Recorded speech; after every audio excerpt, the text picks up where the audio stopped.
না বাবা, আসতে হবে না, একটা কাজে এসেছি, তাড়াতাড়ি আসছি, চিন্তা করো না তুমি। সাফা মোবাইলটা ব্যাগে নিয়ে নিভ্রর সামনে দাঁড়ায়। নিভ্র ফোন নিয়ে বেঁচে এমন একটা ভাব দেখায়। সাফা চুপচাপ দাঁড়িয়ে আছে। নিভ্র একটা বড় তুলে বলে, কি হয়েছে? জোনাকে দেখে এত তাড়াতাড়ি শেষ? না, দেখার তো অনেক ইচ্ছে, তাও অনেকক্ষণ পর্যন্ত, কিন্তু এখন বাসায় যেতে হবে। তবে আমার একটা কাজ আছে, যদি একটু হেল্প করতেন। নিভ্র এবার সোজা হয়ে দাঁড়িয়ে ফোন পকেটে নিতে নিতে বলে, তা কি হেল্প লাগবে তোমার? একটা কাচের বোতল লাগবে, প্লিজ এনে দিন না। কেন? আগে জোগাড় করেন, তারপরই দেখবেন কেন। Please please. নিভ্র মুখটা কুঁচকে নিল। তাকে দেখেই বোঝা যাচ্ছে সে এবার বিরক্ত এবং সন্দেহ নিয়ে ভাবছে কি করবে। তবুও সোজা হাঁটা দেয়। সেও দেখতে চায় কি করবে এই সাফা কাচের বোতল দিয়ে। কিছুক্ষণ পরেই নিভ্র একটা ছোট কাচের বক্স নিয়ে আসে। সাফার হাত টেনে বক্সটা ধরিয়ে দিয়ে বলে, বোতল পাইনি, এটা ঢাকনাযুক্ত বক্স। এটা দিয়ে কি করতে চাও? করো। সাফা বক্সে মুখ খুলে নিভ্রর হাতেই রাখে আর বলে, আমি কিছু জোনাকি ধরে এতে জমা করব। আপনি কিন্তু ঢাকনাটা ঠিকভাবে লাগিয়ে দিবেন, ঠিক আছে? নিভ্র আহম্মকের মতো তাকিয়ে আছে। সাফা তার হাতে একটা চিমটি কেটে হাত বাড়িয়ে জোনাকি ধরছে। নিভ্র গাড়ির ড্রাইভিং সিটে বসে আছে। সাফা গাড়ির একপাশে বক্সটা ধরে তাকিয়ে তাকিয়ে জোনাকিগুলো দেখছে। মাঝে মাঝে রিক্সা বা সিএনজি আসলে ডাক দিচ্ছে। নিভ্র গাড়ি থেকে বেরিয়ে এসে বলে, আমি দিয়ে আসবো, গাড়িতে উঠে বসো। সাফা যেন এই সুযোগটাই খুঁজছিল, তবুও ভাব নিয়ে বলে, লাগবে না, আমি নিজে নিজেই যেতে পারবো। তাহলে আর কি করার, যাও। সাফা ভাবতে পারেনি এমন করে বলবে নিভ্র। নিভ্র গাড়ির দিকে এগিয়ে যেতে সাফা দৌড়ে এসে সামনে দাঁড়িয়ে বলে, আপনি এমন কেন বলেন তো? মেয়েদের সাথে কেউ এভাবে কথা বলে? বলে এভাবে? তাহলে কিভাবে কথা বলে? আরে মেয়েদের সাথে সুন্দর করে কথা বলতে হয়, মন থেকে কথা বলতে হয়। সবচাইতে বড় কথা, এত পার্ট দেখিয়ে কথা বলতে নেই, বুঝলেন? বুঝলাম। এবার কি তুমি যাবে? অবশ্যই, এত রাতে আমি একা কিভাবে যাব বলেন? আমার বুঝি ভয় করে না? আমাকে ভয় পাও না তুমি? আরে আপনাকে ভয় কেন পাবো? আমার তো আপনাকে একটুও ভয় লাগে না। উল্টো আমার মনে হয় আপনি আমায় ভয় পান। কথাটা বলেই সাফা ভ্রু নাচাতে লাগে। নিভ্র একবার সাফার দিকে তাকিয়ে আবার চোখ নামিয়ে নেয়। গটগট করে হেঁটে গাড়িতে বসে পড়ে। বিপরীত পাশের দরজাটা খুলে দেয়। সাফা বক্সটা কোলে নিয়ে বসে পড়ে। নিভ্র গাড়ি স্টার্ট দেয়। নিভ্র গাড়ি চালাচ্ছে। সাফা বক্স ঘুরিয়ে ঘুরিয়ে জোনাকি দেখছে।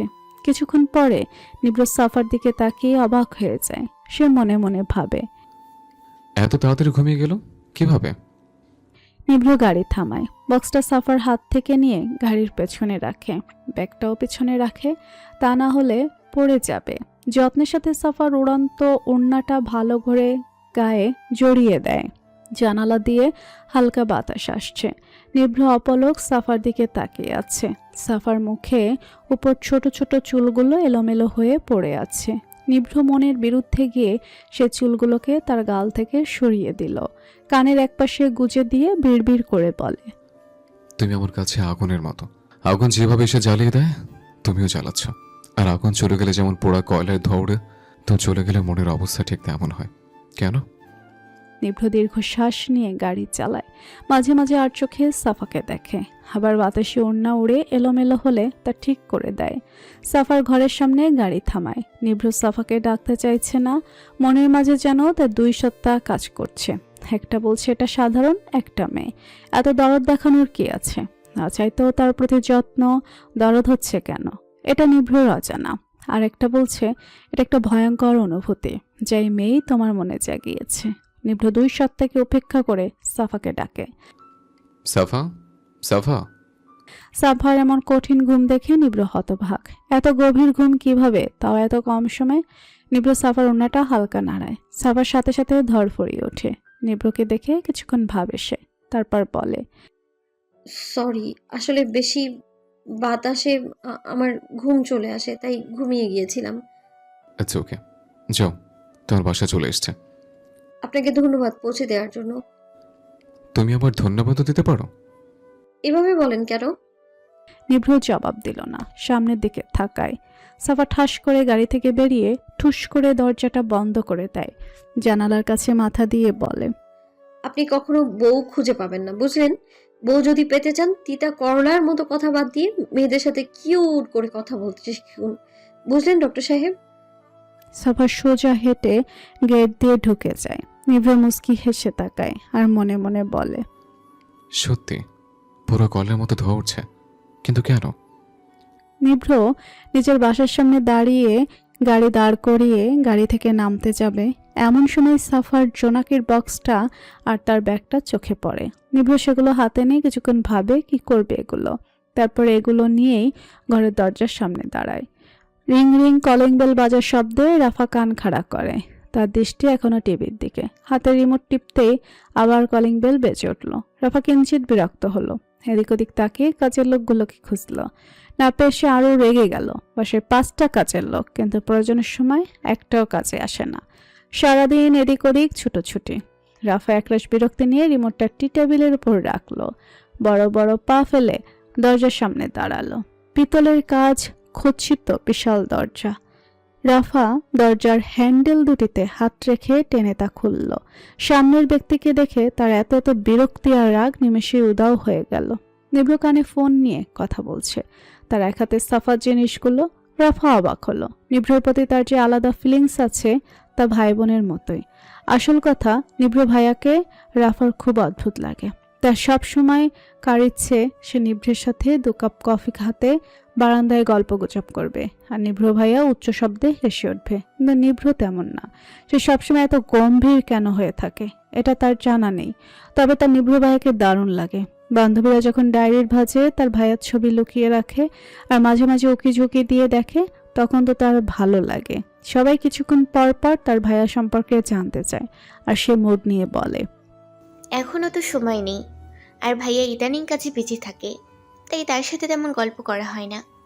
যদিও নিভ্রর সাথে তার মোটেও গল্প করা হয় না, তবুও সবাইকে নিয়ে বিনিয়ে কত কত কথা যে সে বানিয়ে বলে তার কোনো ইয়তা নেই। নিভ্র এক ভুরু তুলে বলে ওঠে, হা করে তাকিয়ে কি দেখছিস? দরজার সামনে থেকে সর, আমি ভেতরে যাব। রাফা নিচের ভাবনার সুতো ছিঁড়ে একপাশে হয়ে দাঁড়িয়ে পড়ে। নিভ্র ঢুকতে ঢুকতে বলে ওঠে, একটা গরম হট কফি পাঠাতে বল। রাফা দৌড়ে রান্নাঘরে গিয়ে কফি পাঠাতে বলে নিভ্রর রুমে।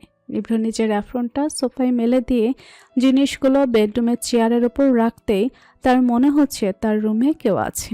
সাথে সাথে তার মেজাজ বকে যায়। রাগে চোখে এদিক ওদিক তাকায়। তারপর সে তার বিছানার দিকে তাকাতেই তার রাগ নুনে যায়। বিছানার লোকটি বলে ওঠে। নিভ্র মুখে হাসির রেখা টেনে তার পাশে বসে পড়ে। মুখে বলে ওঠে, তা দাদাজান কি মনে করে আমার রুমে এলেন বলেন। নিভ্র বা চিন্তায় মগ্ন হয়। তার মনে পড়ে যায় সাফার কথা। একবার চোখের পাতা ফেলতে তার চোখে সাফার প্রতিবিম্ব ফুটে ওঠে। সাথে সাথে সে আবার চোখ খুলে তাকায়। আবার কি ভেবে বাঁকা হাসে। সে মনে করেছিল মেয়েটা ভয়ঙ্কর সাহসী হবে, কিন্তু তাকে ভুল প্রমাণ করেছে সাফা। যে মেয়ে গুলির শব্দেই হকচকিয়ে যায়, সুইকে ভয় পায়, কানে হাত দিয়ে চোখ বুজে থাকে, আবার তো রক্ত দেখে কাঁপাকাঁপি করে, সেন্সলেস হয়ে যায়, সে আর যাই হোক সাহসী হতে পারে না। তবে নিভ্রকে কেন যেন সে ভয় পায় না। এই কেন তার জানা নেই। দাদার কথাই সে ভাবনা থেকে বেরিয়ে আসলো।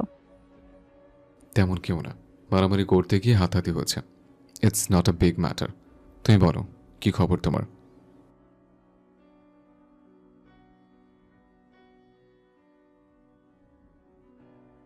এত কিছু এখনো ভাবিনি। ওকে আজ দেখলাম না যে, কোথায় গেছে? অভ্র নিজের চশমাটা ঠিক করতে করতে রুমে এগিয়ে এলো। নিভ্র এক পলক তাকালো। দাদাও এক পলক তাকালো। অভ্রর গায়ের রং ফর্সা, যদিও নিভ্র চাইতে একটু চাপা। তবে তার গোল গোল চোখগুলো দারুণ।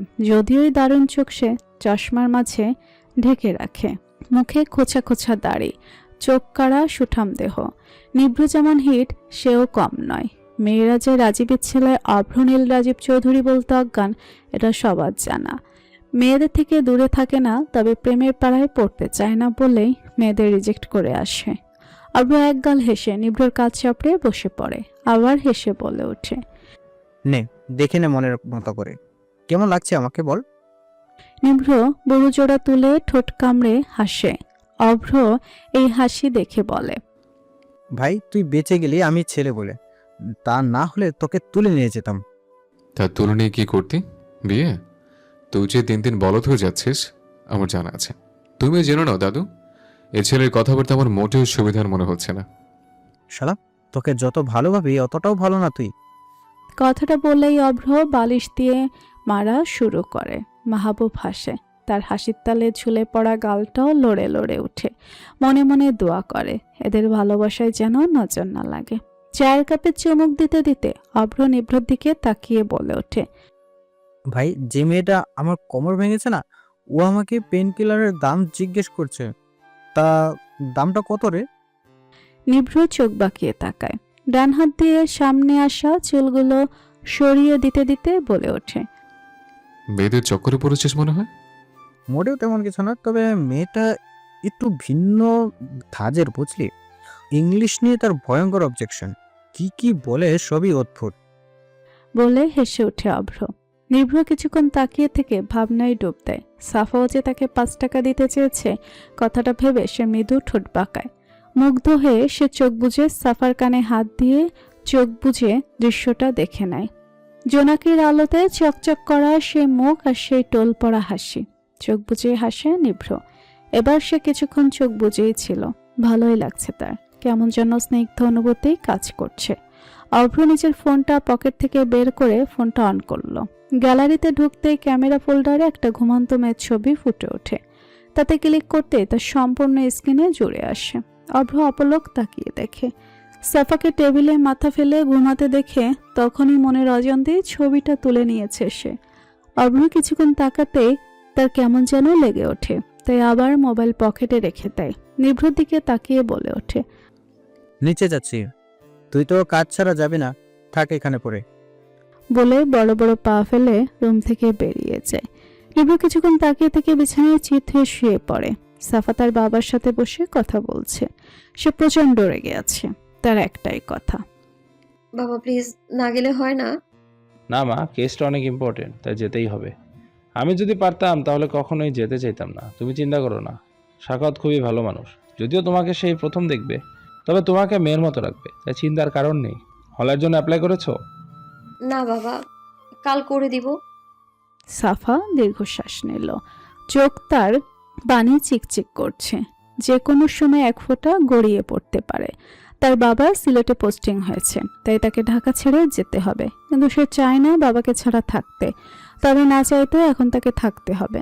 বাবা মাকে ছাড়া সে একদিনও কোথাও কাটায়নি। এখন কিভাবে থাকবে ভাবতেই তার ভয় লাগছে। সাফা বারান্দায় দাঁড়িয়ে আছে। রাতের আকাশটা সুন্দর, মনে হয় কাল রোদ হবে ভালো। তারাগুলো চিকচিক করে জ্বলছে। হঠাৎ নিজের ব্যাগ আর জোনাকির বক্সের কথা মনে পড়তে সে তার মামার বল দিয়ে তার মোবাইলে কল করে। একটা সুন্দর রিংটনে নিভ্র চোখ খুলে তাকায়। এটা তার ফোনের রিংটন না। সে চারপাশে একবার চোখ বুলিয়ে সাফার ব্যাগ দেখতে পায়, টেবিলের এক সাইডে চেয়ারের উপরে রাখা। ভাগ্যিস দাদা আর অভ্র দেখেনি, দেখলে তাকে কি ভাবতো কে জানে। নিভ্র ভাবতেও পারছে না তার কি হয়েছে, নিজেকে কেমন চোর চোর লাগছে। নিভ্র সাফার ব্যাগ থেকে ফোনটা হাতে নিতেই রিং বেজে ওঠে। একটা লোক আর সাফার ছবি দেখে নিভ্র বুঝতে পারছে এটা সাফার বাবা। স্ক্রিনে বাবা নামটা ভেসে উঠছে বারবার। নিভ্র ফোনটা রিসিভ করে কানে ধরে। সাফা ওই পাশ থেকে বলে, আপনাকে তো ভালো মানুষ মনে করেছিলাম, শেষমেশ আপনি আমার জোনাকি আর ব্যাগ চুরি করেছেন। আল্লাহ আল্লাহ। ফালতু কথা রাখ। একে তো মরার মতো ঘুমিয়েছিলে, তার উপর এসব আমার গাড়িতে রেখে দিয়েছ। তাই ফালতু কথা রাখো। আমার হসপিটালে এসে এগুলো নিয়ে যাবে। তোমার ওইসব জিনিসে আমার বিন্দু মাত্র ইন্টারেস্টও নেই। সে ফালতু বকা বন্ধ করো, আর এখন রাখো। নিভ্র কল কেটে দিয়ে বুকে হাত দেয়। মেয়েটার ভয়েস শুনলেও তার বুক ধাক ধাক করে সাউন্ড করে, দম আটকে আসে। সাফার ব্যাগে একটা সাদা রুমাল দেখতে পায় নিভ্র। হাত বাড়িয়ে রুমালটা নেয়। সে জানে একজনের অনুমতি ছাড়া তার ব্যাগে হাত দেওয়া উচিত না, তবুও সে রুমালটা নিল। রুমালটা নাকে ধরতে এক মিষ্টি ঘ্রাণ নাকে আসে। নিভ্র যেন মুহূর্তে অদ্ভুত অনুভূতি হয়, শরীর যেন শিহরিত হচ্ছে। সাফা হাবার মতো তাকিয়ে আছে মোবাইলের দিকে। কি অদ্ভুত লোক। সাফা বিস্তার মাঠে খালি পায়ে হাঁটছে। পায়ের নিচে সবুজ ঘাস, পরনে তার সবুজ জামদানি, হাত ভর্তি সবুজ কাচের চুড়ি। ঝুমুর ঝুমুর শব্দ হচ্ছে সেই ছুরি থেকে। সে শব্দগুলো খোলা মাঠে বাতাসের সাথে ঘুরে বেড়াচ্ছে। হু হু বাতাস বইছে, চারপাশের গাছপালাগুলো দুলছে, হালকা বৃষ্টি পড়ছে। সাফার লম্বা চুলগুলো খোলা, বাতাসে দুলছে বাম ডান। বিশাল আঁচলটা মাঠে গড়াগড়ি খাচ্ছে।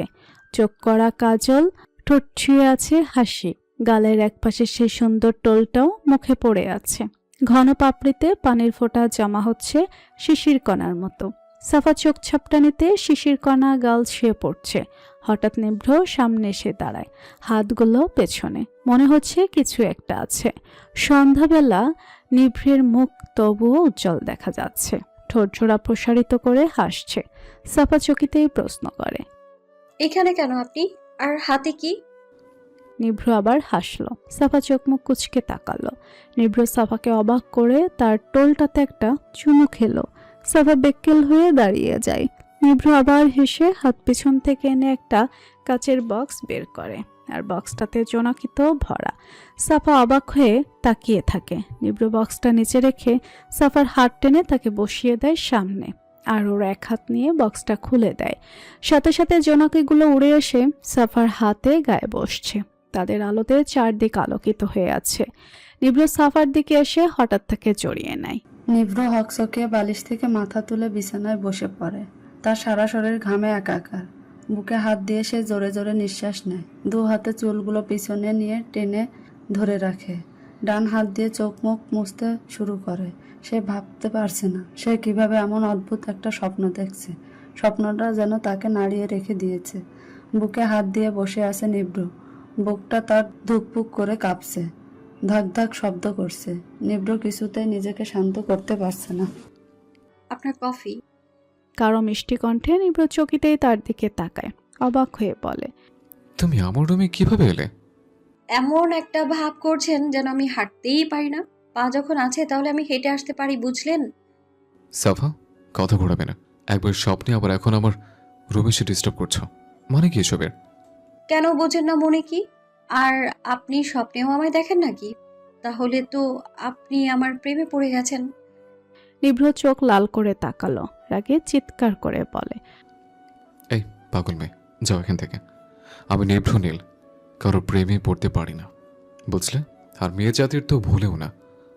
তাই নাকি? তাহলে আপনি কি ছেলে জাতির সাথে প্রেম করবেন বলে ঠিক করেছেন নাকি? মানে ছি। বলে হুহা করে হেসে ওঠে। নিভ্র যেন নিজেকে কন্ট্রোল করতে পারছে না। সে রেগে যাচ্ছে। এই মেয়েকে এখন তার কি যে করতে ইচ্ছে করছে সে বলে বোঝাতে পারছে না। নিভ্র রেগে গায়ের চাদরটা পাশে ছুঁড়ে দিল। বাম হাত দিয়ে কফির মগটা ধাক্কা দিয়ে ফ্লোরে ছুঁড়ে দিল। ঠাস করে একটা শব্দ হলো। সাথে সাথে নিভ্রর কানে রহমত চাচার চাপা চিৎকার ভেসে আসে। উনি চেঁচিয়ে বলে, নিভ্র ভূত দেখার মতো করে তাকায়। সে ভাবতেই পারছে না সাফা কই গেল। সে চারদিকে উকি ঝুঁকি দিচ্ছে, বারবার সাফাকে খুঁজে চলেছে। তার স্পষ্ট মনে আছে সেখানে কফির মাগ হাতে সাফাকে দেখেছে। তবে সাফা গেল কই? কালকে হসপিটাল থেকে এসে সে বিছানায় গা এলিয়ে দিয়েছে। তারপর থেকে সাফাকে চোখের সামনে দেখছে। আর সকালে তো তার স্পষ্ট মনে আছে সাফা তার রুমে এসেছে, তাকে উল্টাপাল্টা কথা শোনাচ্ছিল। তাহলে গেল কই? আর রহমত চাচা কখন এলো? নিভ্র বিস্মিত চোখে রহমত চাচার দিকে তাকায়, কঠিন স্বরে বলে, চাচা, এখানে কিছুক্ষণ আগে একটা মেয়ে ছিল না? রহমত চাচা হতভম্ব হয়ে তাকায় নিভ্রর দিকে, তারপর জবাব দেয়। নিভ্র জবাব দিল না। সামনে আসা চুলগুলো দু হাতে পেছনে টেনে ধরল। সে নিজেই বুঝতে পারছে না তার সাথে কি হচ্ছে। নিভ্র কিছুক্ষণ দীর্ঘশ্বাস নিল, তারপর শান্ত দৃষ্টিতে তাকালো রহমতের দিকে। সে এখনো ভয়ঙ্করভাবে তাকিয়ে আছে নিভ্রর দিকে। নিভ্র ঠান্ডা গলায় বলে, চাচা, আপনি এখন যান। আর আমি যাই বলে থাকি না কেন, কাউকে বলার প্রয়োজন নেই। এখন আপনি আসতে পারেন। রহমত কাজগুলো তুলে নিয়ে হাঁটা ধরে। নিভ্রর ঘরের বাইরে আসতে সে একবার পেছনে ঘুরে তাকায়, আবার হাঁটা দেয়। সিঁড়ির কাছে আসতে বেসামালভাবে আব্রুর সাথে ধাক্কা লাগে তার। আব্রু অবাক হয়ে বলে, চাচা, তোমার কি হয়েছে? এভাবে এলোমেলো হয়ে হাঁটছো কেন? আর এত তাড়াহুড়ো করে নামছো কেন? রহমত চাচা মনে জোর পেয়েছে এমন একটা শ্বাস নিয়ে বলে,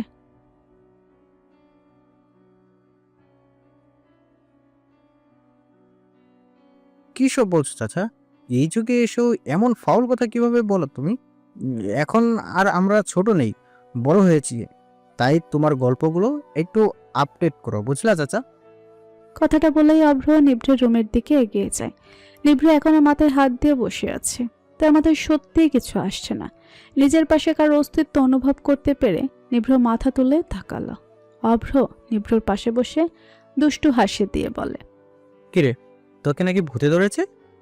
কে বলেছে এসব ফাউল কথা? কে আর? রহমত চাচা। তুই নাকি কোন মেয়েকে নিয়েও কি সব বলছিলি? কিরে, প্রেমে টেমে পড়লি নাকি? আরে বল বল, আমিও শুনি, কে সেই রমণী? এমন কিছুই না। এসব ফালতু কথা বলিস না তো, ভাল লাগে না এসব। যা, বলবো না। তবে শোন, চাচ্চু তোকে আজ নিচের ডাইনিংয়ে দেখতে চাই। আসলে আজ নাকি তার প্রিয় বন্ধু আসবে। তার মেয়ে কিছুদিন থাকবে এখানে, হল পেলেই চলে যাবে সে। ওনার নাকি সিলেটে পোস্টিং হয়েছে, তাই সেখানে যাবে। মেয়েটার মা নেই, আর ঢাকায় আত্মীয় স্বজনও নেই, তাই আমাদের বাসায় রেখে যাবে। যাই হোক, চাচ্চু পরিবারের সকলের দেখতে চায়, তাই তুইও থাকবি। তা না হলে চাচ্চু রাগ করবে। আচ্ছা। অভ্র বুঝতে পেরেছে নিভ্র কিছু নিয়ে টেনশনে আছে, তাই এত তাড়াতাড়ি আচ্ছা বলেছে। তা না হলে তার সাথে 2-3 বেলা কথা তো কাটাকাটি করতই। অভ্র চলে আসে। নিভ্রের হয়তো একা থাকার টাইমের প্রয়োজন। বাবা প্লিজ, তুমি এখানেই থেকে যাও না। মারে, থাকতে তো আমি তোমার চেয়ে তো বেশি চাই, কিন্তু কিছু করার নেই, যেতেই হবেই। কেসটা অনেক ইম্পর্টেন্ট, আর তোমাকে কিছুদিন ওখানে থাকতে হবে। তারপর হল পেলে সেখানে চলে যাবে। বাবা আমি কিভাবে থাকবো তোমায় ছাড়া? আমি তো সবসময় তোমার সাথেই আছি মা, চিন্তা করবে না। এখন সব গুছিয়ে নাও। সাফা মন খারাপ করে ব্যাগ গোছাতে থাকে। তার মোটেও ভালো লাগছে না। আর একজনের বাড়িতে এভাবে অশ্রিতার মতো থাকতে সে তো তাদের চিনেও না, তবুও থাকতে হবে, কিছুই করার নেই। তার সাথে সবাই কেমন ব্যবহার করবে এটা ভাবতেই তার ভয় করছে। অপরিচিত লোক তার একদম ভালো লাগে না। তার উপরে তারা নাকি অনেক বড় লোক, মন্ত্রীর বাড়ি নাকি, তার ভয় লাগছে। কিভাবে না জানে তাকে গ্রহণ করবে সবাই। ব্যাগ হাতে সিএনজি থেকে নেমে পড়ে শরিক। মেয়ের এক হাত ধরে বিশাল বাড়ির গেটের সামনে দাঁড়িয়ে আছে। গেটের ভিতরে ঢুকতেই সাফা অবাক হয়ে সব দেখছে। গেটের দুপাশে 2টি বিশাল গাছ রয়েছে। একটা গাছ কৃষ্ণচূড়া আর একটা গাছ হলুদ রাধাচূড়া। গেট থেকে সোজা সরু পথ, পিচ ঢালা রাস্তা, দুপাশেই মাঠ। একপাশে বাগান আর একপাশে সবুজ ঘাসের বুকে বেতের চেয়ার টেবিল। সাফা তার বাবার হাত ধরে দাঁড়িয়ে ভাবছে, বাড়িতে এত বড়, তাহলে বাড়ির মানুষগুলোর মনটাও কি এত বড় হবে? হলে হবে, না হলে নাই। তার কি কিছুদিন পরে তো সে হল পেলেই চলে যাবে। একটু কষ্ট করে থাকতে হবে আর কি। নিভ্র আজ হসপিটালে গেল না, তার বাবা বলেছে বাসায় থাকতে, তাই যেতে পারবে না। কফির মগ হাতে সে তার রুমের সামনের বারান্দায় দাঁড়ায়। কানে তার মোবাইল। হসপিটালের রোগীদের অবস্থা কেমন সে জানতে চাচ্ছে। হঠাৎ গেটের দিকে চোখ যেতে সে বিরক্ত হয়। সকাল থেকেই সাফা তার স্বপ্নে এসে রুমে এসে নানাভাবে বিরক্ত করছে। বুঝতেই পারছে না কি করবে। নিভ্র এবার রেগে গেল। এটা আবার তার মনের ভুল ভেবে সে রেলিং থেকে সরে এলো। মেয়েটাকে দেখলেই মনের ভিতর 460 মেগাওয়াট বিদ্যুৎ দৌড়ে বেড়ায়। কিছুই বুঝতে পারছে না হচ্ছেটা কি। তার সাথে সাফা আর তার বাবা ঘরে ঢুকতেই অবাক হয়। বাড়ির প্রতিটা লোকই প্রায় উপস্থিত। সাক্ষাৎ এগিয়ে এসে শারিককে চাপটে ধরে। সাফা অবাক হয়ে দেখছে। ইফতেখার এগিয়ে এসে বলে, ভাই কেমন আছেন? ভালো ভাবি, ও আমার মেয়ে সাফা। সাফা এগিয়ে এসে সালাম দেয়। ইফতেখার তাকে জড়িয়ে নেয়। সাফা যেন হতভম্ব। এতটা আপন করে নেবে এটা সে ভাবতে পারেনি। সেও জড়িয়ে ধরে। মায়ের কথা মনে পড়ে তার খুব করে। ইফতেখার গায়ে যেন সে মায়ের গন্ধটাই পাচ্ছে। সবাই এক এক করে তার সাথে কথা বলেছে। দুপুরে খেয়েই তার বাবা সিলেটের উদ্দেশ্যে রওনা হবে। সাফাকে দেখে রাফা এগিয়ে এসে বলে, সবার সাথে পরিচিত হয়েছো, কিন্তু আমার সাথে আর ভাইয়ের সাথে এখনো হলে না যে? আচ্ছা আমি আগে নিজের পরিচয় দিই। আমি রাফা, তোমার বড় কিন্তু অনেক, তাই রাফা আপু বলে ডাকতে পারো। আমি তুমি করেই ডাকবো। আর ওই যে আসছে, উনি আমার অভ্র ভাইয়া, তোমাদের ভার্সিটির টিচার। রাফার ইশারা দেখে সাফা অভ্রর দিকে তাকায়। অভ্র এবং সাফা দুজনেই অবাক হয়, কিন্তু সাফা মনে মনে ভয় পাচ্ছে। যদি অভ্র বলে দেয় যে অভ্রকেও ফেলে দিয়েছে, তবে কি হবে? তাকে তো এবার সবাই সাথে তার বাবাকে ওড়াধুরা দেবে। কথাটা ভেবে সাফা চোখ নামায়। অভ্র অবাক হলেও তার ভালো লাগছে সাফাকে দেখে। অভ্রদের সামনে এগিয়ে আসে। রাফা সাফার গাল টেনে বলে, তুমি কিন্তু ভারী মিষ্টি মেয়ে, কি কিউট। একদম গুলুমুলু। আর চোখগুলো কি সুন্দর নীলাভ, যেন নীলাকাশ তোমার চোখে। ইস। রাফার কথায় সাফা লজ্জা পাচ্ছে। কেউ তার এভাবে প্রশংসা করলেই তার লজ্জা পায়। যদিও সে বাহিরে খুব চঞ্চল, কিন্তু বড়দের সামনে খুবই ভদ্র মেয়ে।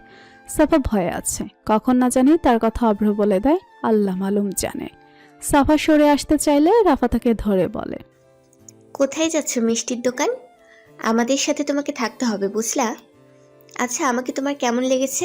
সত্যি কথা বলবা। সাফা অবাক রাফার এমন মিশুক ব্যবহারে।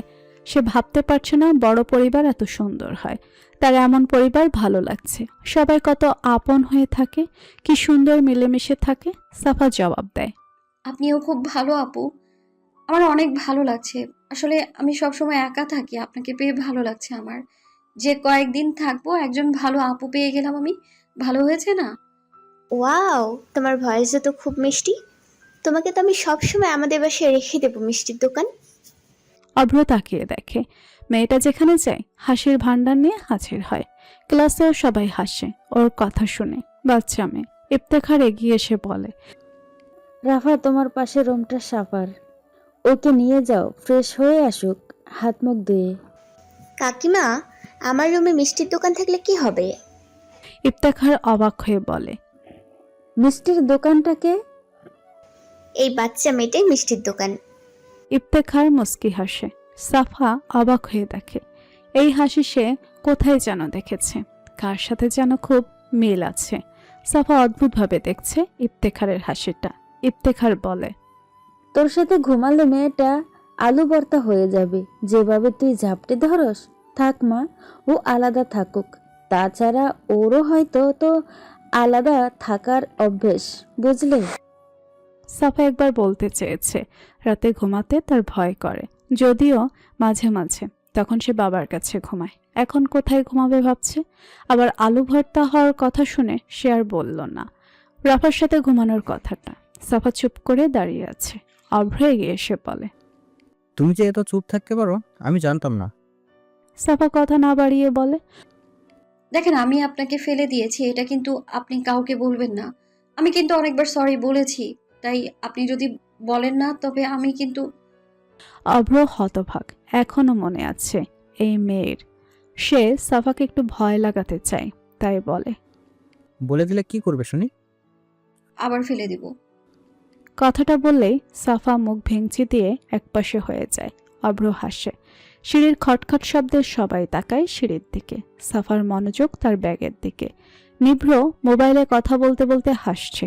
শাকত সিঁড়ির দিকে তাকিয়ে হেসে বলে, আমার ছেলে নিভ্রনীল। সাফা ব্যাগ থেকে চোখ সরিয়ে তাকায় সামনে। নিভ্র মোবাইল কানে নিয়েই তাকায়। সাফা যেন ভূত দেখেছে, এমনভাবে তাকায়। নিভ্রকে সে মোটেও আশা করেনি। অভ্রকে তো শুধু ফেলেছে, আর নিভ্রের সাথে আরো কি যে করেছে তার তো কোনো ইয়াত্তা নেই। তার উপর রাতেই চোর বলেছে, এখন কি হবে? সাফা একবার ঘরের দূরের দরজাটা দেখছে, একবার নিভ্রের দিকে তাকাচ্ছে। সে যে কোনো সময় এক ভো দৌড় দিয়ে পালাবে এখান থেকে। তা না হলে এই দুই ছেলে মুখ খুললে তার উপর কি পরিমাণ যে ধুম ধারাক্কা পড়বে সে ভাবতেও পারছে না।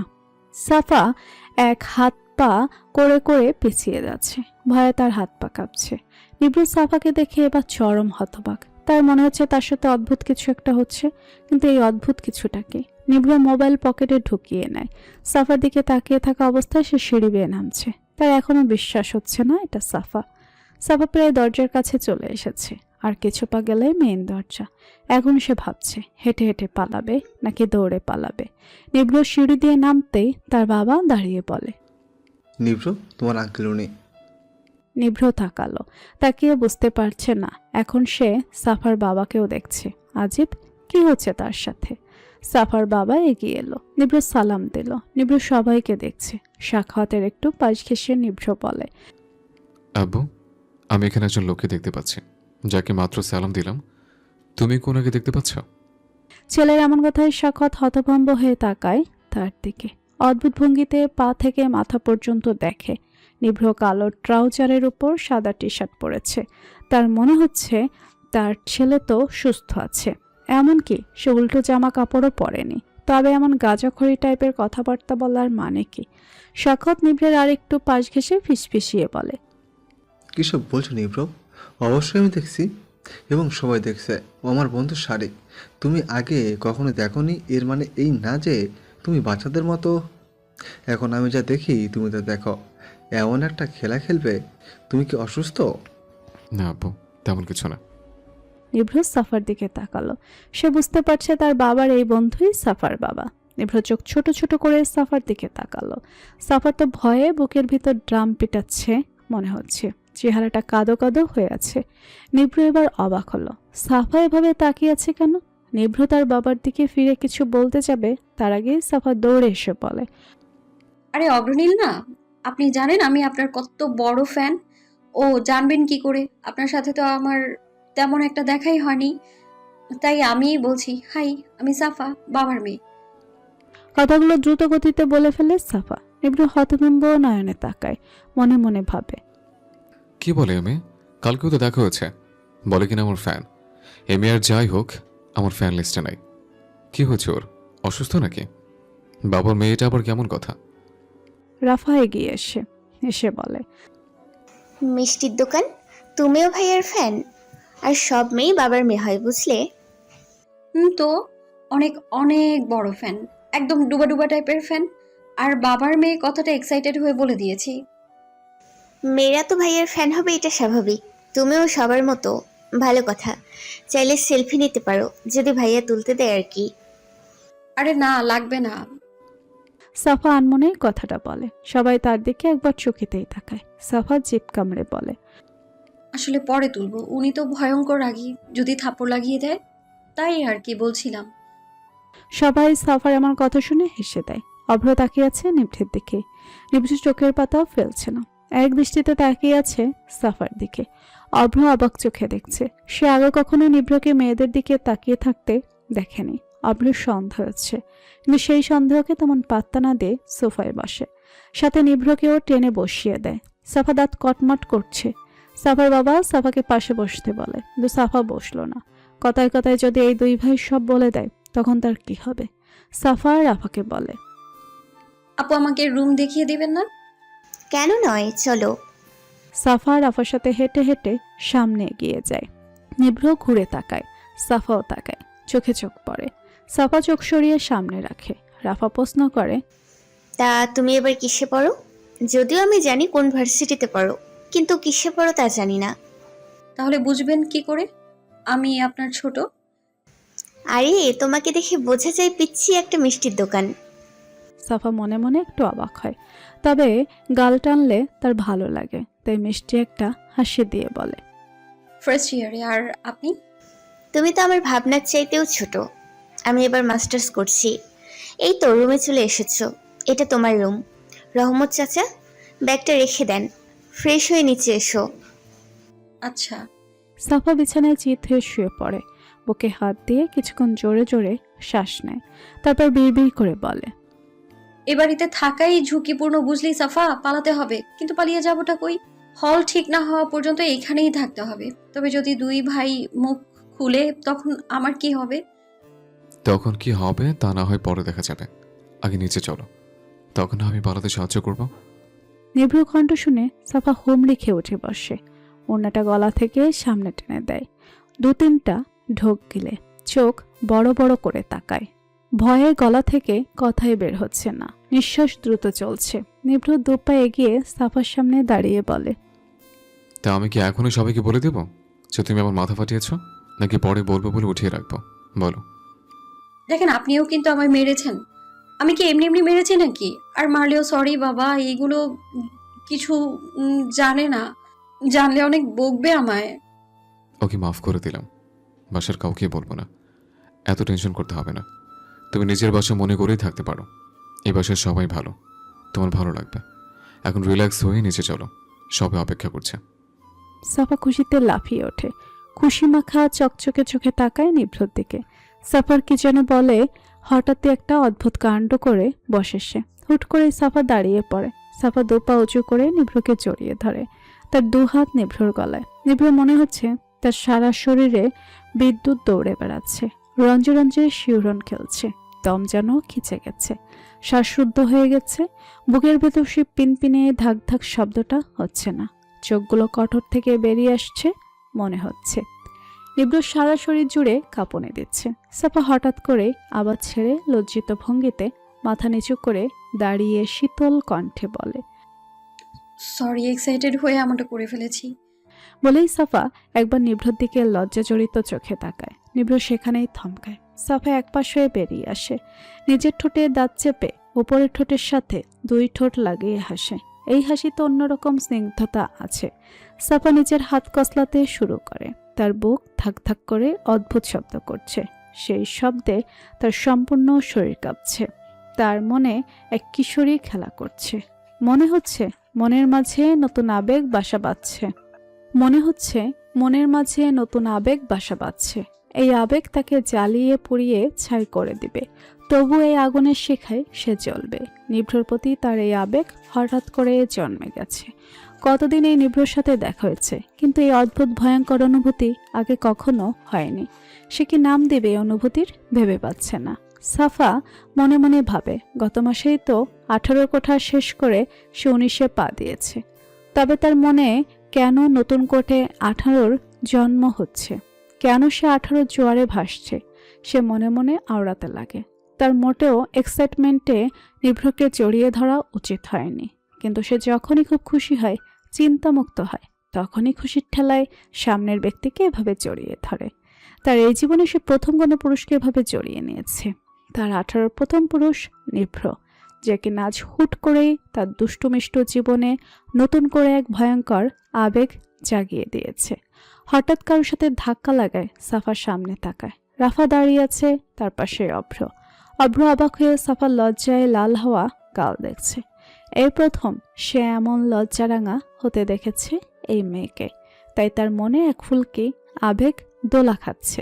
অনুভূতিরা যেন ঝাপটে নিচ্ছে তাকে। রাফা সাফাকে বলে, তোমাকেই ডাকতে যাচ্ছিলাম, চলো, সবাই নিচে অপেক্ষা করছে। চলেন।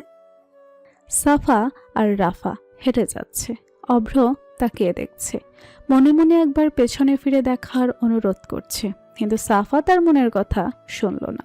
সে তো তার নতুন করে জন্ম নেওয়া সুপ্ত অনুভূতি নিয়েই ব্যস্ত। সাফা সিঁড়ির কাছে গিয়ে একবার তার নিজের রুমের দিকে তাকালো। অভ্র সেদিকে খেয়াল না করেই ভেবে নিয়েছে তার দিকে তাকিয়েছে। ঠোঁটজোড়া প্রসারিত হয়ে তার মুখে হাসি ফুটে ওঠে। সাফা নিজের রুমের দিকে তাকিয়ে নিরাশ হয়। সে ভেবেছে নিভ্র হয়তো বের হবে, কিন্তু তা হলো না। চোখ সরাতেই অভ্রর দিকে তাকিয়ে একটা শুকনো হাসি হাসে। অভ্রর ভাবখানা এমন যে এতেই হবে তার। অভ্র প্রশান্তি নিয়ে একটা দীর্ঘশ্বাস নিল। সাফা মোড় ঘুরিয়ে হাঁটাতে নিভ্র এখনো দাঁড়িয়ে আছে আগের জায়গায়। নিভ্রের ব্যস্ত জীবনটা যেন এখানে আটকে পড়ে গেছে। বুকটাও যেন ধুকবুক করতে ভুলে গেছে। কেমন অনুভূতিতে নিভ্র শিখতে হচ্ছে, এটা তার নিজেরই অজানা। নিভ্রর গা থেকে যেন সে রুমালটার ঘ্রাণ আসছে। নিভ্রর মনে হচ্ছে না চাইতে তার জীবন বদলে যাচ্ছে। স্বপ্নের মতোই কিছু জোনাকি ঝাঁক পেতে তার মনকে আলোকিত করতে যাচ্ছে, কিন্তু তার অবুঝ মন তা কিছুতেই মানতে চায় না, কিছুতেই না। সবাই ডাইনিং টেবিলে বসে আছে। টেবিলের উপর বাহারি সব খাবার। সাফা বরাবরই কম খায়। খাওয়া দাওয়াতে তার তেমন একটা আগ্রহ নেই, কিন্তু আজকের খাবারগুলো অন্যরকম লাগছে। সবসময় বউয়ার হাতের রান্না খেতে খেতে বিরক্ত সে, কিন্তু আজ ভালো লাগছে। সাফা খাবার খাবে, কিন্তু তার বিশাল বায়নার কথা শুনে ডাইনিং টেবিলে সবাই তার দিকে তাকিয়ে আছে। তাদের চোখে মুখে বিস্ময় ঘুরে বেড়াচ্ছে। সাফা বাচ্চাদের মতো মুখ করে গাল ফুলিয়ে তার বাবাকে বলে, বাবা, তুমি তো আজ চলে যাবে, তাই না?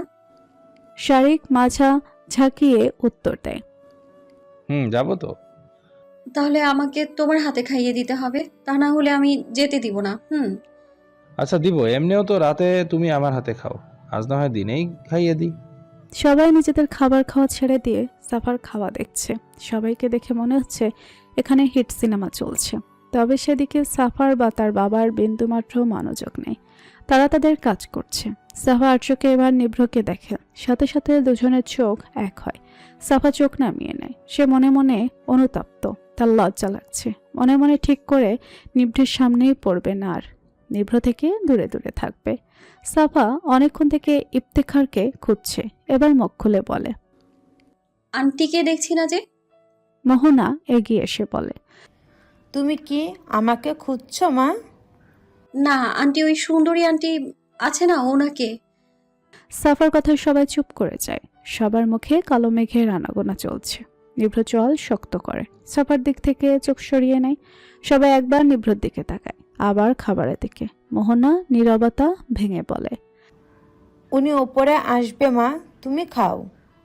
সাফা সবার গম্ভীর মুখ দেখে সন্দেহ নিয়ে নিভ্রর দিকে তাকায়। সে নিভ্রকে আর ইফতেখারকে একসাথে একবারও দেখেনি, তবে কেন এটাই তার মাথায় ঢুকছে না।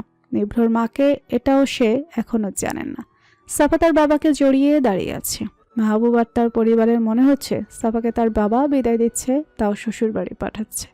সাফা কান্নাকাটি করে একাকার অবস্থা। নিভ্র হতভম্ব হয়ে দেখছে সব। সেই প্রথম সাফাকে কাঁদতে দেখছে। সাফা চোখ ভর্তি পানি দেখে তার কেন যেন বুকে ব্যথা হচ্ছে। অদ্ভুত সে ব্যথার কষ্ট। কিন্তু তার কাছে সাফার কান্নার দৃশ্য দেখে মনে হচ্ছে কত সুন্দর এই দৃশ্য, যেন পৃথিবীর সবচেয়ে সুন্দর দৃশ্য এটা। নীলাভ চোখ ভর্তি পানি, দুপাশের ফুলা গালগুলো লাল লাল হয়ে আছে, আর সেই চোখা নাকটা লাল হয়ে আছে। কি সুন্দর লাগছে সাফাকে। তার বুকে যদি এই ব্যথা না হতো তবে সে সারাদিন সাফাকে নিজের সামনে বসিয়ে কান্না করতে বলতো। এত সুন্দর কান্না হয় নাকি তার জানা নেই। তবে এই মেয়েকে যে কাঁদলে কান্না পড়ে লাগে এটা তার জানা ছিল না। কত মানুষকেই না সে কাঁদতে দেখেছে, কিন্তু এমন ভয়ঙ্কর অনুভূতির শিকার হতে হয়নি তাকে।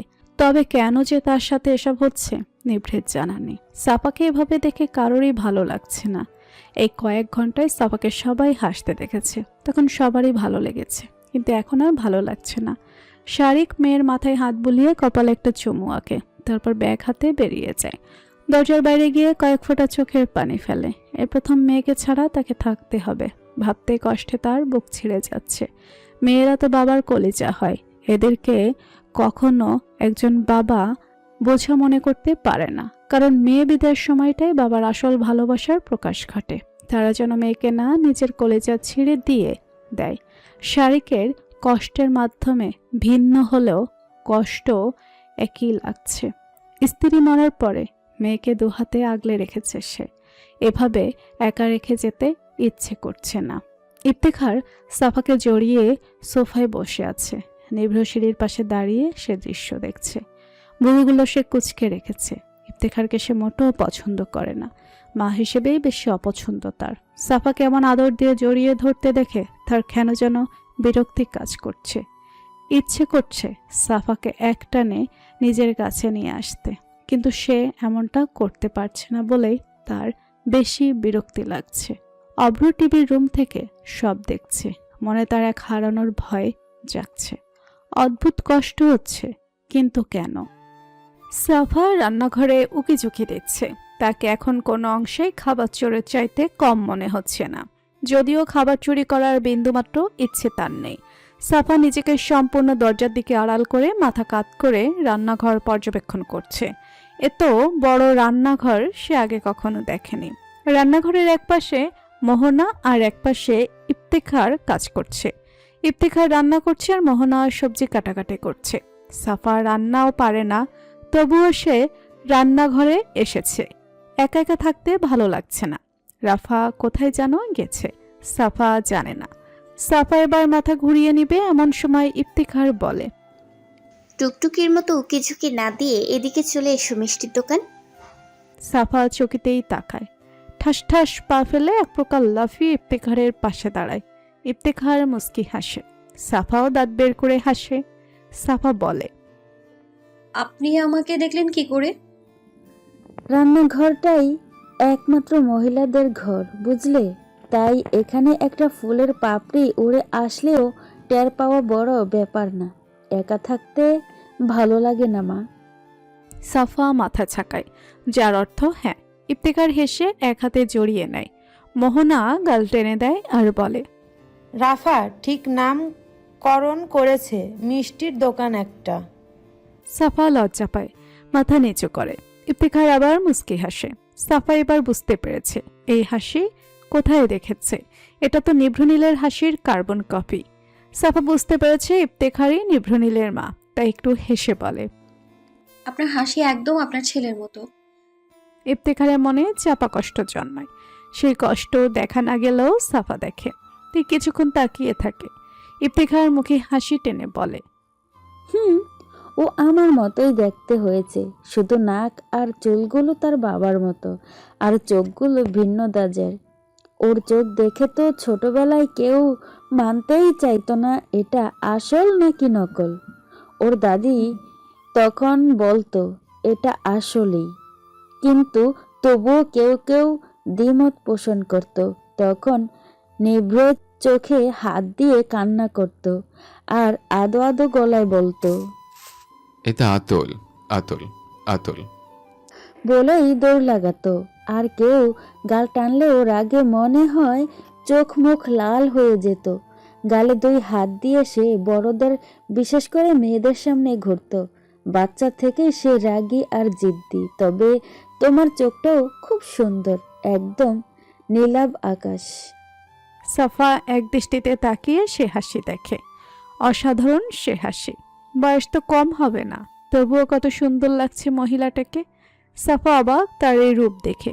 কিছুক্ষণ পরেই সাফার মনে পড়ে সেও তো গাল টেনেছিল। ইস, কি কাজগুলোই না সে করেছে। সব কাজের জন্য একবার সরি বলা লাগবে। সাফা মোহনার পাশ ঘেঁষে আদুরে কণ্ঠে বলে, আমি কাটি আন্টি। আরে না, ছুরি দিয়ে কাটতে গেলে যদি আবার হাত কেটে যায়। না বাবা, দরকার নেই। রাফা এসে যদি দেখে তার মিষ্টির দোকানের কিছু হয়েছে তবে তো শেষ। প্লিজ আন্টি দেন না, আমি একটু কাটি প্লিজ প্লিজ। সাফার এমন কথা শুনে মোহনা আর না করতে পারল না, বলে, আচ্ছা, কিন্তু সাবধানে। ঠিক আছে। সাফা পেঁয়াজ কুচি করতে গিয়ে কেটে কেটে একাকার করে ফেলেছে। চোখ লাল হয়ে এসেছে, চোখ খুলতেও পারছে না, আবার বন্ধও করতে পারছে না। আর এমন অবস্থার জন্য কখন যে হাতের আঙ্গুল কেটে গেছে এটাও সে টের পেল না। মুখ উপড়ে করে সে পেঁয়াজের উপর ছুরি চালাচ্ছে।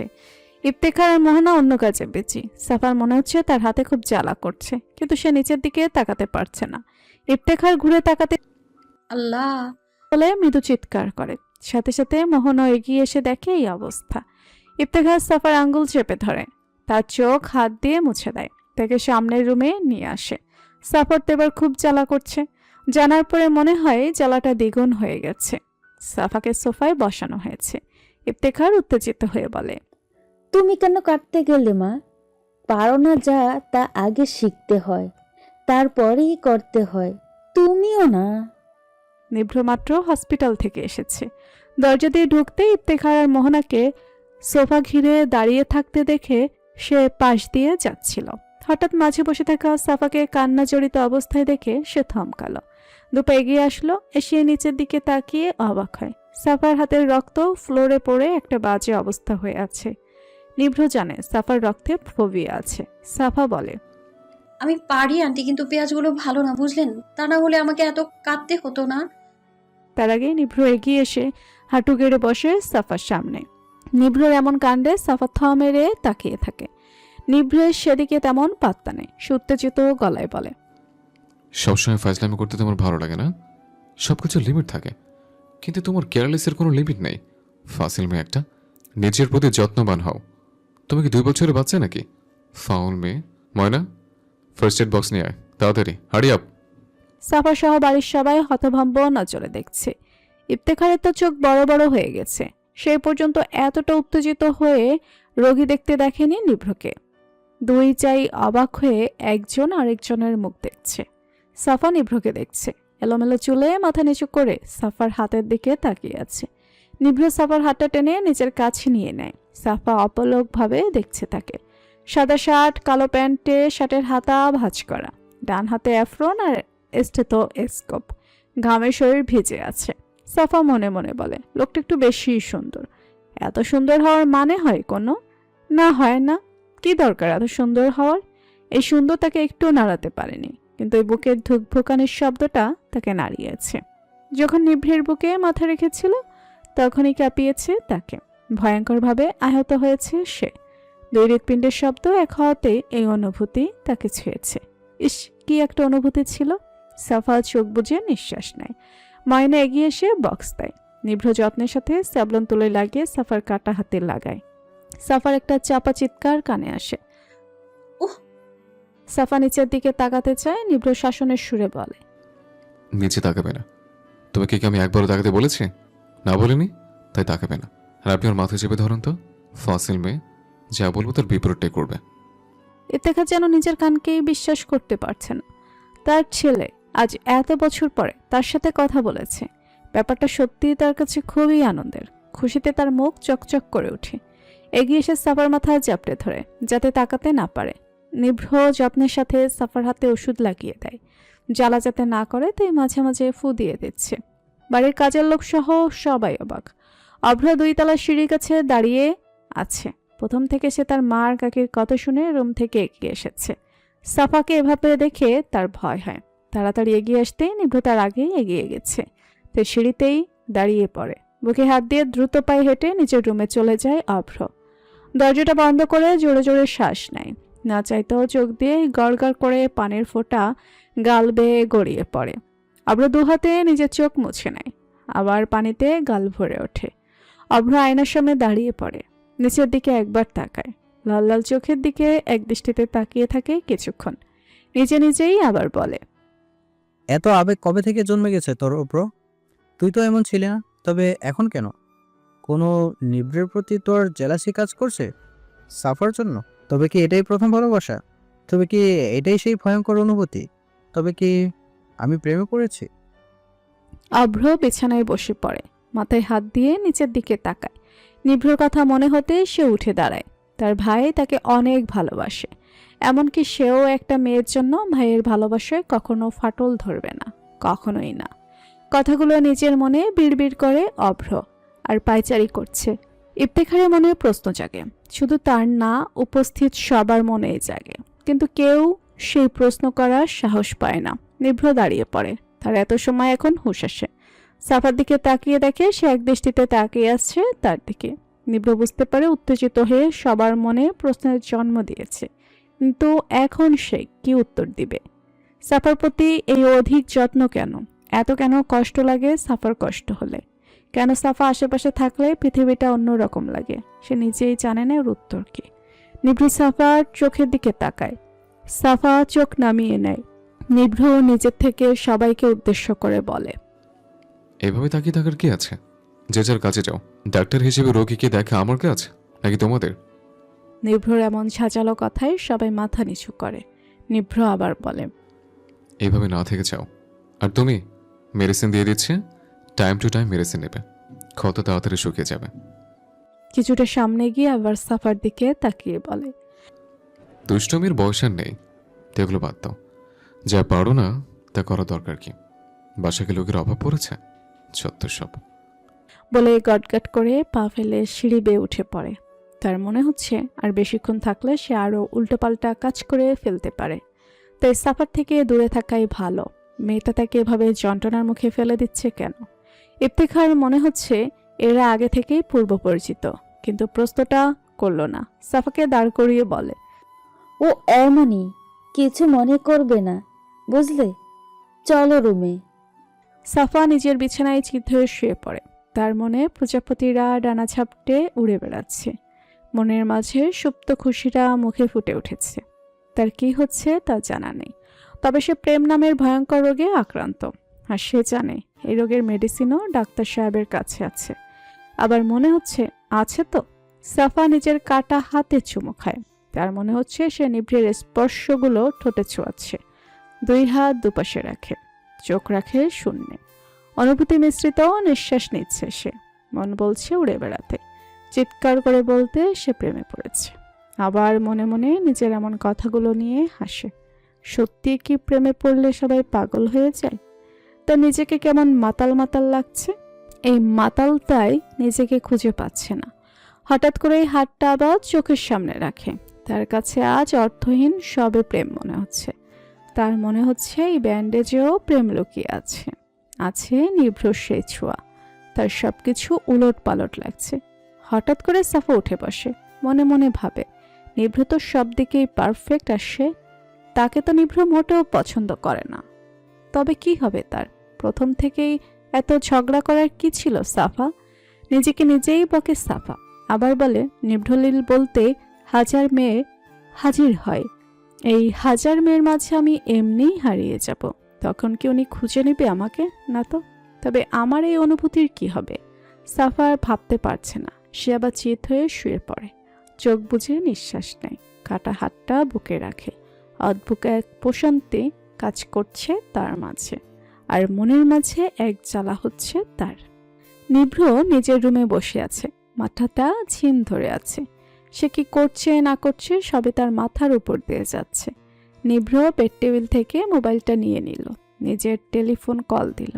রহমত চাচা ফোন ধরতেই নিভ্র বলে, চাচা এক কাপ হট কফি নিয়ে আসেন তো রুমে। বলে ফোন কেটে দেয়। নিভ্র চিন্তা হচ্ছে সাফার হাতের। কিছুক্ষণ আগেই দেখা হয়েছে, তবুও তার চিন্তা হচ্ছে। যেখানে সে অপারেশন করে সেও রোগীকে কেমন দেখতে চায় না, সেখানে সাফার সামান্য হাত কাটা দেখে কেন এত চিন্তিত সে, এটা নিভ্র বুঝতে পারছে না। অত বড় বড় অপারেশন করেও সে রোগী সম্পর্কে ভালো খারাপ ধারণা দিতে পারে, তাই তাদের খোঁজ খবর নেওয়া ছাড়া সে তেমন কিছু করে না। কিন্তু এখন কেন এত চিন্তিত সে? নিভ্র হাতের আফরনটা বেডে রেখে ওয়াশরুমে চলে যায়। আয়নার সামনে দাঁড়িয়ে চোখে মুখে পানি ছিটায়। হাতের দিকে তাকিয়ে দেখে হাত থেকে রক্ত গড়িয়ে পড়ছে, সাফার আঙুলের রক্ত এগুলো। নিভ্র কিছুক্ষণ হাত ঘুরিয়ে দেখে, বাম হাত দিয়ে ডান হাতের রক্ত ছুঁয়ে দেখে, আবার আয়নায় তাকায়। নিজেকে কেমন যেন অচেনা লাগছে তার কাছে। আগেই আয়নার সামনে দাঁড়ালে রাগী জেদ্দি বদমেজাজে নিভ্রকে দেখত সে, কিন্তু এখন মনে হচ্ছে তার মাঝে এক অদ্ভুত সত্তা কাজ করছে। সবুজ চোখে সে অন্য কিছু দেখছে, কিন্তু সেই অন্যটাই সে মানতে পারছে না। নিভ্র দাঁতে দাঁত চাপে, মাথার রগগুলো দুপাশে ফুলে ওঠে। নিভ্র ফসফস নিঃশ্বাস নিয়ে বলে, সব তোমার জন্য। তোমার থেকে দূরত্ব বজায় চলতে হবে, তা না হলে কিছুদিন পরে তো আমি নিজের নামের সাথেও অপরিচিত হয়ে যাব। এটা কিছুতে হতে পারে না। নিভ্র নীল একটা মেয়েতে সীমাবদ্ধ হতে পারে না, নেভার। বলেই পানি দিয়ে হাত ধুয়ে ফেলে। দুহাত একসাথে করে পানি নিয়ে মাথায় দেয়, আয়নায় কিছু পানি মারে। আয়নার বিন্দু বিন্দু পানিতে সে নিজের প্রতিবিম্ব দেখতে পায়। নিজের চোখের সাথে চোখ রাখে, তারপর ওয়াশরুম থেকে বেরিয়ে আসে। তোয়ালে দিয়ে মাথা মুছে, জামা কাপড় চেঞ্জ করে, কালো ট্রাউজার আর কালো গেঞ্জি পরে নেয়। তারপরে টেবিলের ডায়েরি নিয়ে সোফায় কাত হয়ে শুয়ে পড়ে। হাতের কলম দিয়ে লেখা শুরু করে। ডায়েরি লেখা নিভ্রের অভ্যাস, সে প্রায় ডায়েরি লেখে। রহমত রুমে ঢোকার আগে খ্যাক করে কেসে নেয়। যে ছেলেটাকে সে বাঘের গল্প শুনিয়ে ছোটবেলায় ঘুম পাড়াতো, আজ তাকেই সে বাঘের মতো ভয় পায়। ছোটবেলায় নিভ্রকে বাঘের গল্প শোনানো উচিত ছিল না। কথাটা মনে মনে কয়েকবার উচ্চারণ করে, তারপর আবার খ্যাক করে গলা পরিষ্কার করে বলে। নিভ্র লিখতে লিখতেই জবাব দেয়। আসেন চাচা। রহমত রুমে ঢুকে কাপ রাখে টেবিলে, তারপর যাওয়ার জন্য পা বাড়ায়।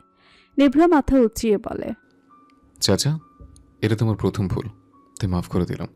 জীবনে যদি এই ভুল আর একবার করো, তবে বাঘ কেমন হয় তুমি বাস্তবেই দেখবে। রহমত হতভম্ব হয়ে তাকায়। নিভ্র এতটা রেগে তার সাথে কখনোই কথা বলে না, তবে আজ কেন বলল? রহমতের কপালে বিন্দু বিন্দু ঘাম হয়। সে কাপা কণ্ঠে বলল। নিভ্র ডায়েরিটা সোফার একপাশে রেখে উঠে বসে, রহমতের দিকে সরু চোখে তাকিয়ে বলে, আর যাতে কখনো অনুমতি নিয়ে আমার রুমে আসতে না দেখি চাচা। রহমতের মুখে খুশির ঝলক দেখা দেয়। গলার গামছা দিয়ে কপাল মুছে বলে, আবার অনুমতি নিচ্ছ? বলেই রহমত রুম ত্যাগ করে। শাড়ি কথাটা শুনে নিভ্র হাসে।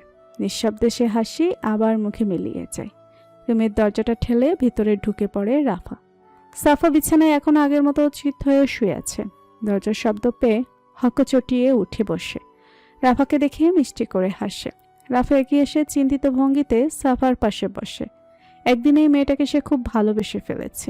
কেমন আদর আদর লাগে, এই গোল গোল গালগুলো টেনে দিতে ইচ্ছে করে। রাফা নিজের ইচ্ছে দাবিয়ে না রেখে সাফার গাল টেনে দিয়ে বলল, তোমার নাকি হাত কেটে গেছে, কিভাবে হলো বলো তো? সাফা আবার হাসে, হেসে বলে, তেমন কিছু না, একটু করে কেটেছে, দেখেন ব্যান্ডেজও করা হয়েছে। এখন আপনি বলেন কোথায় ছিলেন আপনি? রাফা লজ্জিত ভঙ্গিতে তাকালো। সাফা এর অর্থ বুঝল না, আবার প্রশ্ন করে বসে, বলে, কি হলো বলেন। নিশানের সাথে দেখা করতে গিয়েছি। সাফা অবাক হয়ে বলে, এই নিশান কে আপু? কিছুদিন পরেই আসবে, তখন দেখে নিও কে। এখন এসব ছাড়ো, চলো খেতে। রাত কয়টা বাজে জানো? কিভাবে খাবো? আমার হাত। সেটা টেবিলে গেলেই দেখা যাবে। চলো এখন। বলেই টেনে তুলে সাফাকে হাত ধরে নিচে নিয়ে আসে। টেবিলে সবাই আগে থেকে উপস্থিত আছে। মেইন দরজার সামনে বিশাল রুম জুড়ে সাদা সোফা, টি টেবিল। সেদিক থেকে কিছুটা এগিয়ে এলেই একটু উঁচু জায়গা জুড়ে ডাইনিং টেবিল, তার বিপরীতে সিঁড়ি। টেবিলের সবার সামনে চেয়ারে বসেছে মাহবুব, তার দুপাশে দুই ছেলে, আর ছেলেদের পাশে তাদের সহধর্মিণী। তার পাশের একটাতে অভ্র বসে আছে। সাফা চারদিকে চোখ বুলিয়ে দেখে, কিন্তু যাকে খুঁজছে সে নেই।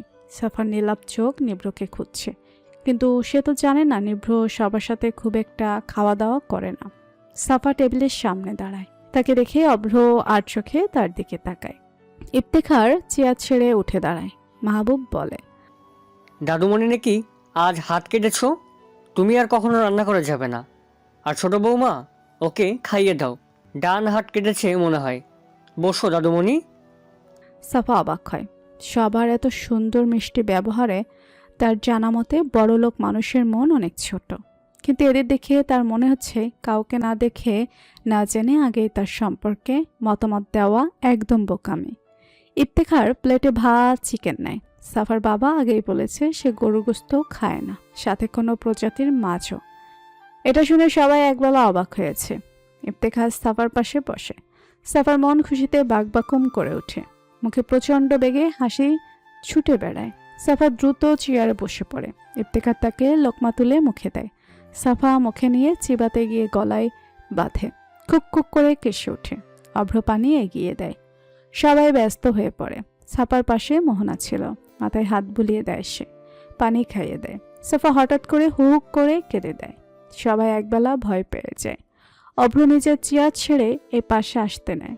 তার আগে সাফা ইফতেখারকে জড়িয়ে ধরবে শব্দ করে কেঁদে দেয়। সবাই প্রচণ্ডভাবে অবাক হয়ে তাকিয়ে আছে। নিভ্র পায়চারি করছে নিচের রুমে। তার একদমই ভালো লাগছে না রুমে। তার মন বলছে নিচে গিয়ে একবার সাফাকে দেখে আসতে, আর মস্তিষ্ক বলছে না, কখনোই যাওয়া উচিত না।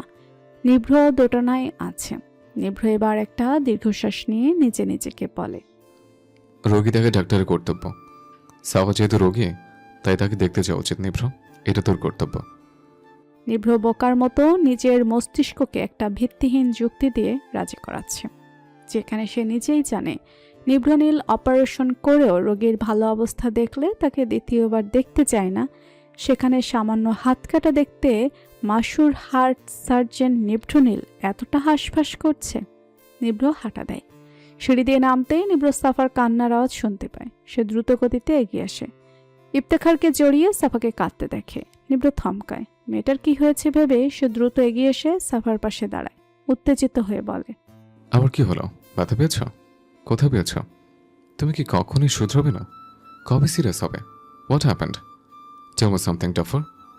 নিভ্র কথাগুলো এমনভাবে বলছে যেন তার সামনে 5 বছরের একটা বাচ্চা আছে। সাফাকে দেখে যতটা না অবাক মাহবুবের পরিবার, তার চেয়ে বেশি নিভ্রর এখানে আসা, নিভ্রর এমন আচরণে অবাক তারা। বাকরুদ্ধ হয়ে সবাই নিভ্রর দিকে তাকায়। সাফা এবার কান্না থামিয়ে আহাম্মকের মতো নিভ্রর দিকে অশ্রুসিক্ত চোখে হাঁ করে তাকায়। তার হাতগুলো এখনো ইফতেখারের কোমরে জড়িয়ে আছে। নিভ্র সবার দিকে নজর নেই। সে সাফার কাটা হাত এগিয়ে এনে দেখে, তারপর শীতল কণ্ঠে বলে, মেডিসিন নিয়েছ? সাফা নিভ্রের কথা কানে যাচ্ছে না। সে নিভ্রকে দেখছে। তার মন বলছে তার কাটা হাতের এত যত্ন কেন নিভ্রর? হতে পারে ডাক্তার হিসেবে সে রোগীদের প্রতি একটু বেশি আবেগে। ইস, এমন হলে সে তার হাত কেটে কেটে খণ্ডে খণ্ডে ভাগ করবে। তার ডাক্তার সাহেব তা এক এক করে লাগাতে ব্যস্ত থাকবে, আর সে এভাবে দেখবে তাকে। নিভ্র ঝাঁঝালো গলায় বলে, তোমাকে আমি প্রশ্ন করছি সাফা, অ্যান্সার মে। নিভ্রে কণ্ঠ কানে আসতে সাফার ভাবনার সুদ ছিঁড়ে। সে হবার মতো মাথা একবার হ্যাঁ এর মতো ঝাঁকায়, আবার না এর মতো ঝাঁকায়। নিভ্র বিরক্ত হয়। মেয়েটা এমন কেন? কোনো সিরিয়াসনেস নেই। নিভ্র চল শক্ত করে বলে, ঠিক করে বলো। মেয়েটাকে এভাবে নিজের ভিলেন রূপ না দেখালে হয় না দাদু ভাই। নিভ্র যেন হুঁশ আসে। সে ডাইনিং টেবিলের দিকে তাকায়। সবাই তার দিকে প্রশ্নবিদ্ধ চোখে তাকিয়ে আছে। নিভ্রের এবার মনে হয় সে আবার বেশি বেশি করে ফেলছে। নিভ্র তবুও বলে, অসুস্থ ছিল তো, তাই মনে হয়েছে। আবার ব্যথা পেয়েছে, তাই এইভাবে বলেছে। ডাক্তার আমি না তুমি দাদা যান? রাফা ফোন কাটে, বলে, তাই নাকি ভাইয়া? তুমি রোগীদের ব্যাপারে এত সিরিয়াস কি আর বলবো। তবে সাফা আর ভাইয়া কিন্তু সব দিক দিয়েই সিরিয়াস।